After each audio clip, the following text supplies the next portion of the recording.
Is 2026 the year of the Linux desktop? From productivity to multimedia editing, and especially gaming, things have progressed so much in these last few years. Has it become a great alternative finally? For myself, I have dabbled on and off for years trying to replace Windows. One thing is for certain, for me, this is finally my year of the Linux desktop. Welcome to Vensire Studios, and let's get into it. Considering the potential length of this video, I will have chapters in the description section below. That way you can just jump to whichever area has your most interest. So let's get going. The first section here is going to be talking about which distro I chose for 2026 and why. I actually went with Nobara, which is a Fedora based distro. The reason for it is I really like the way it handles updates and being able to show you your drivers and everything. Update your system, you've got it down here, or if you have the welcome screen still popping on up, it's under the first steps and you just click, well, update your system. Then once you get it loaded up on here, it'll get everything set up. It'll even show important announcements and such, like for instance NVIDIA dropping the 580 driver and going to 590, which will remove the 10 series and the 900 series cards from the stack. It does appear to look for fixes in anything if there's something that's potentially wrong with, say, multimedia and such. It even has repair functionality and things, and just makes it quite easy. You could do also Flatpak from here if you really want to, but I jump on over to the Flatpost software section for that. Also, as I mentioned, the drivers. I love that this was designed up and everything. Like if I go here for my NVIDIA driver, you can see here the 5070 Ti is fully functional. It does fully work for AMD and Intel as well. Then you get to select which driver you specifically want to use and any extras you need installed, like for me, the CUDA packages. It'll also inform you if something isn't working quite properly. Like my deck link after a major update isn't working directly properly. So I'm going to have to go in. This will be terminal and get the driver reinstalled for it. But at least it gives you a heads up on, hey, you know, something's not quite working right, or, you know, everything's good to go, whichever. And you can try and figure it out and diagnose it and get it running for you. Now, I mentioned about Flatpost. This is the Flatpak primary installer. I mean, looks nice, yeah, you know, you could do your search for what you need, but what I really enjoy about this is the troubleshooting, or you could say advanced, you know, preferences and permissions section. Like if you need to swap something around, there's no messing around with terminal and so forth. It's just right here to hopefully you can just turn on and then enable what you need for permissions. For instance, I have a communications app where I have to disable the X11 Windows system and I have to enable it for Wayland or it won't launch at all. So it's always nice to have these types of features built into it. If you need higher permissions than just generic user permissions, you can swap this over to system mode, ask for the password, and then you just do the same from there, except from elevated permissions in general. There is also the other software installer, the Nobara package manager. You get to the update section there as well. You can search for things that you potentially need, or if you're going to be installing an RPM package, you can right click on it, go to open with, and tell it to open it with this, and it'll do the rest of it for you. So that makes it nice and convenient most of the time. If you have something like the drivers like with my deck link, then, well, that's just what it is. You have to get super user access and get that installed directly from there. That's just the way Blackmagic did it, I guess. Because I didn't have to do it for the Razer software down here. I'd say that pretty much concludes that part of the section, but there's also the Office stuff I wanted to go over. So, Office programs, open source ones, LibreOffice comes pre-installed. I use only Office because it's the most compatible really with Windows. And if you're using, say, an online one that you have to sign into, then obviously you just load up your internet browser, go to where you need to, like say for Google, and load up docs or sheets and slides, and you can just get everything done straight from there. The last thing to really go over on here is, I'd say, printers. Like I have my Epson printer here, my XP7100, works without an issue, prints beautifully. In fact, the way it prints out, I didn't feel like I had to calibrate any of the colors or anything to make it pop out exactly how I wanted it. On Windows, I always had to mess with the Epson settings a bit. But here, anything I added up on my ProArt monitor just seems to work and look great out of the box. So that's absolutely wonderful about this feature. I've had the most issue with printers though on Nobara. I have a laser HP, if you've seen in my previous videos, that I could use, but it doesn't work here. I've installed the dependencies. I've tried just having it set it up with those said dependencies. Doesn't work. We're kind of working on Ubuntu based and Arch based ones, so I don't know why here it's specifically just like, nope, not gonna work. So I don't really need it. It's a really old printer and it's rarely used, so I can skip without it. Maybe there's some other ways to get it custom set up. I'll maybe dive into that into the future and see if I can get that working. But I know Epson works out of the box. Brother printers usually work out of the box. Not sure about Canon though, so you'd have to look into that. But yeah, seeing this hardware and just having it up and running is great. Which then leads though, with the printer and such, to the next section, which is multimedia editing, and we will start with image editors. If you know open source, obviously you know about GIMP. There's also Krita for photo editing. I have a friend who literally does it with you know, drawing tablets and things, and her brand that she has actually works right out of the box on Linux. They got Debian and RPM installers for Ubuntu and Fedora based Linux distro, so that's amazing to see that type of compatibility coming along. But if you need something more professional, the latest version of Wine, apparently somebody at least showed, they can get Photoshop fully up and running on here. So there's no reason to stick with image editing in Windows now. And on top of it, before then, Affinity is also up and running on here. I will put the caveats here from what I have noticed. So I'm gonna load this up. This is my daughter's school photo we personally made a few years ago, and yeah, all the tools in general seem to work, so that's wonderful. But like I said, there's a caveat. So if you go into settings here, machine learning, got the segmentation selector tool that works great from what I've seen, but these three cannot be enabled unless you have an online account. And from the app image, which you just download and run, there seems to be no way to get your account set online. I'll look into it more, maybe you can, and I'll also try the installed version, which is more complex obviously inside a Linux environment to get done, because that requires terminal. But yeah, if I can get it online to at least get those downloaded, then disable all online access to this, I'd be well, happy as a clam. And yeah, you can run Affinity completely offline. I have tested it myself on Windows using Portmaster and disabling all internet activity. The only thing I had to enable was the local host to be able to see everything. I don't know why this one specifically requires localhost, but you know, okay, that's okay and fine, because you know, Handbrake requires it too, so.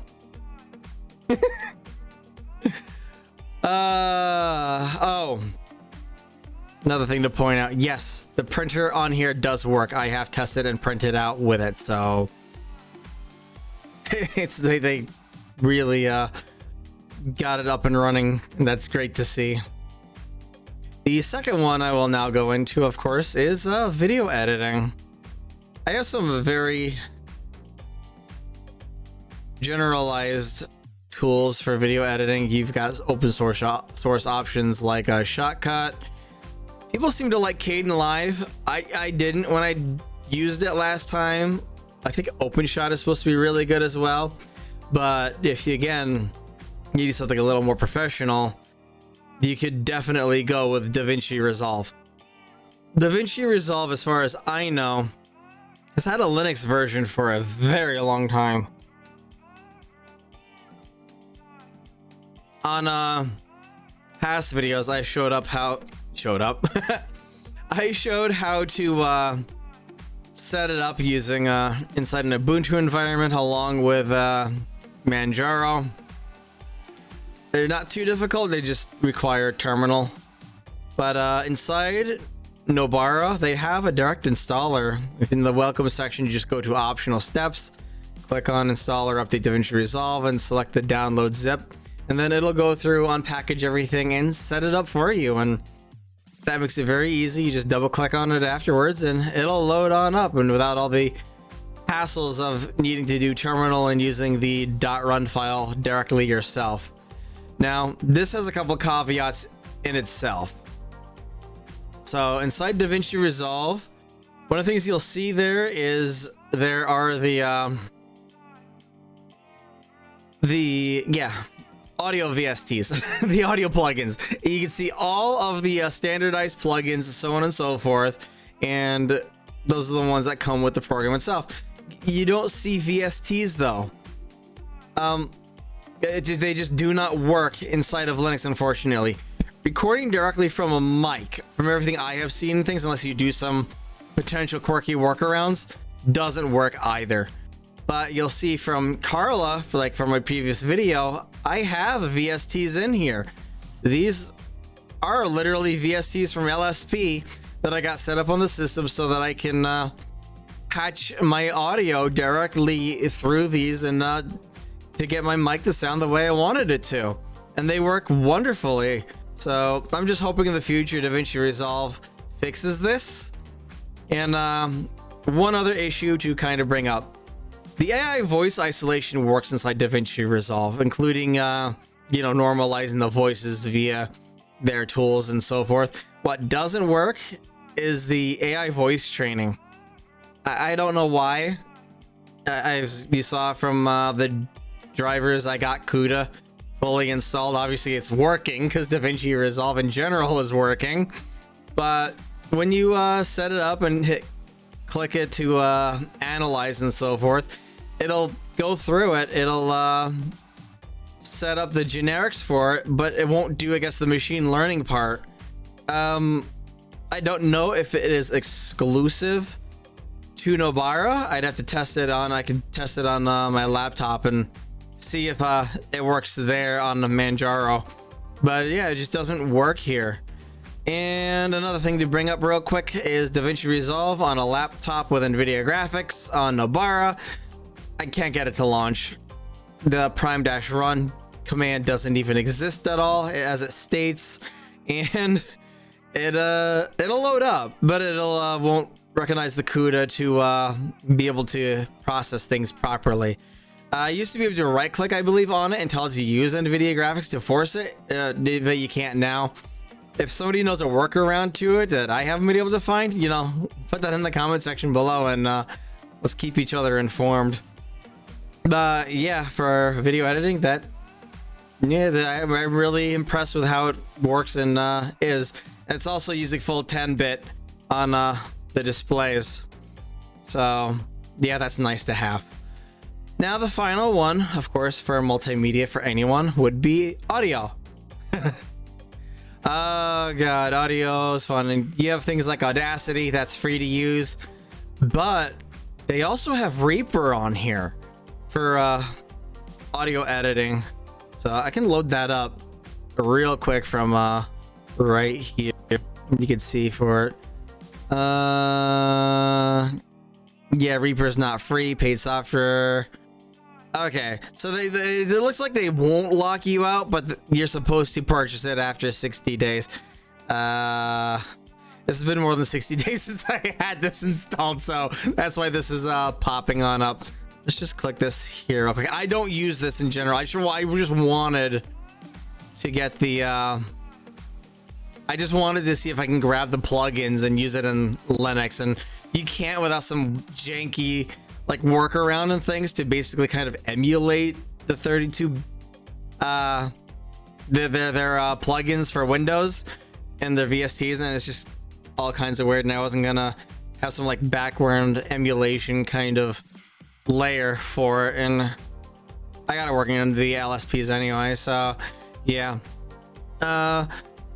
I'm going to learn Ardor, considering I can't use those audio plugins, those VSTs inside of Davinci Resolve. It'd be nice if they can get it all in one place. I'd love to just use it in Fairlight and so forth, but it is what it is. And yeah, I just have to move on from it and learn to use it inside that, since that's supposed to be a very capable DAW in itself. And yeah, that's end of part 2. Okay, we've actually gone through about 15 minutes now, or maybe just a little over. And that leads to the final huge thing of picking Nobara, and that is gaming. I don't know why I've had issues with Lutris on other distros. I think Banjaro was kind of an issue. Ubuntu or Ubuntu was kind of okay, but again, I stopped using that system because I would occasionally pop into like errors with them trying to, I don't know what going on in the background. It just randomly would start happening like after updates and things. It's like, yay, can we not have these problems? But gaming on here, it comes with Steam, Lutris, and Heroic all on here. Now obviously Steam is Steam. Over 90% of Steam games on their platform now work inside Linux. Maybe not perfectly for all of them, but pretty much every single game works. The best way to kind of point it out, like Dead by Daylight, Texas Chainsaw, and Killing Floor 3. Killing Floor 3 worked on day 1 without a single issue inside Linux that I have seen. Also, those 3 games have something in common. They have easy anti-cheat.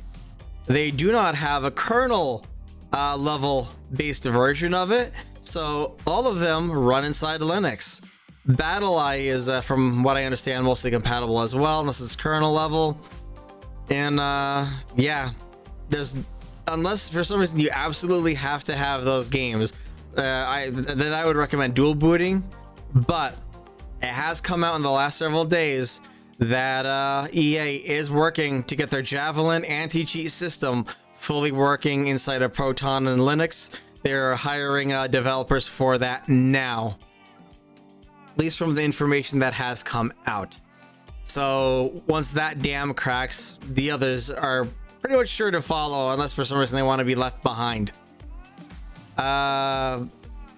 These all launch without generic issues, but I will get into some caveats as well. So I'm going to go into now Heroic Games Launcher, why you would be using this. For me, I have my Epic Games GOG logged in. I don't have it for Amazon login. I don't have any games on it, so I don't know how well that directly works, but here are the games I have installed, launched, and tried. It gives you the nice ability to filter, especially if you got a lot of games between, you know, both services, so that you're able to find what you want, or of course search for the game that you want to install.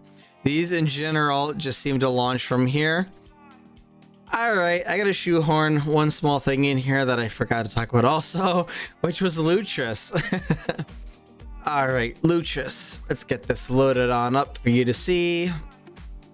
Now you see in here it has specific sources already: GOG, Epic. You could also put in here along with EA, Ubisoft, and actual Steam.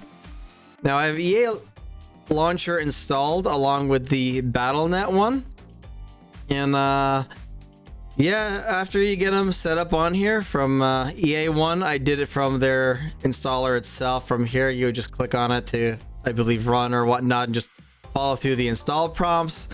The Battle.net one, I actually installed it directly myself by clicking the plus button and The install from a local script. No, install a Windows game from an executable. That's it right here. And I went through the prompts again and got Battle.net installed. What is great about this though is you don't need that. You could just literally close it out. It puts it in here for you. And then you can just click on it and it'll load right on up. That makes it quite easy and so forth, and really not much difference other than needing Luchas to get the initial setup going for it. So once you get that situated and you have it running, you can just sign on in. Obviously Modern Warfare won't work on here because that's kernel based anti-cheat that according to friends of mine are like is not that good. But yeah, you just select the game you want to play and of course click play on either Battle.net or inside the EA app launcher. The downside of this though is you can't just in general select it and tell it to use say things on game scope or game mode run. So that's the only thing I could really think about it as being the problem. Oh yeah, I just want to load it right up and show you, you know, hey, it technically overall just works. I could probably get this installed directly from on Steam also. If I really wanted to give this another shot, you know. I haven't played this game in, well, forever. So, yeah. Alright, let's really it. No reason to say let's, but that's really it for this section on Luchas and just showing, you know, hey, there you go.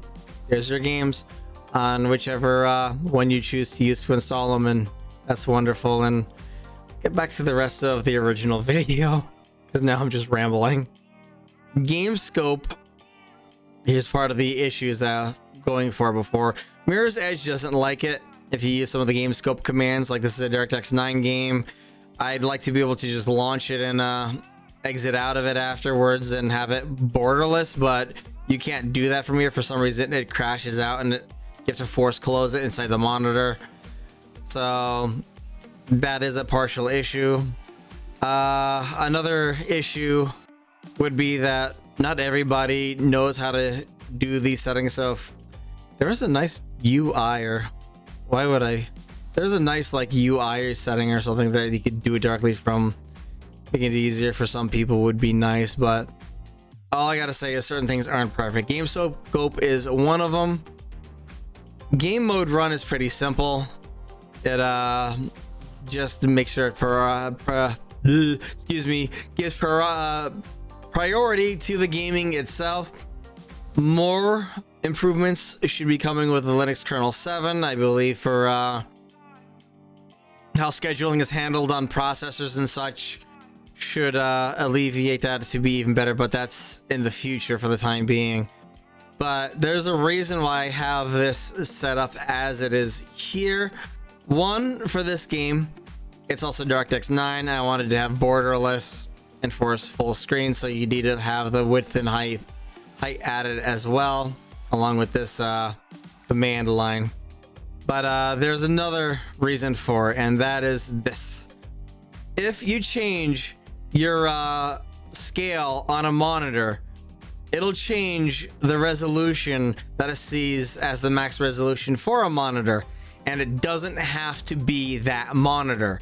So if I change this to 125% and I game on this monitor here, you'll see that the resolution in The Witcher 3 shows it over 3200 by whatever that is in the post thing I'm putting up there. And in essence, it is literally super scaling the resolution and squishing it onto the monitor. I mean, it's better anti-aliasing, I guess, but you shouldn't have to do that. So that it is what it is. If you go in here and put those said settings from Alice into here, even with the borderless and full screen force, it won't do it in a full screen. it is what it is for the time being. It isn't a big matter to me. I'm gonna leave it at 100%. But for others, if you say you have a 4K screen and very small text on everything, and you can't change the UI and things, I could see why you'd want to make sure you can scale it higher and fix that to be a bit better for yourself. This leads to what is potentially coming for the future. One, Intel, AMD, and Nvidia are all working on better display support on Linux. So that is a wonderful thing to see. I already mentioned Javelin anti-cheat is being worked on to starting to get worked on to work on Linux. So hopefully we'll have those kernel-based anti-cheats if you really want them in Linux in the future.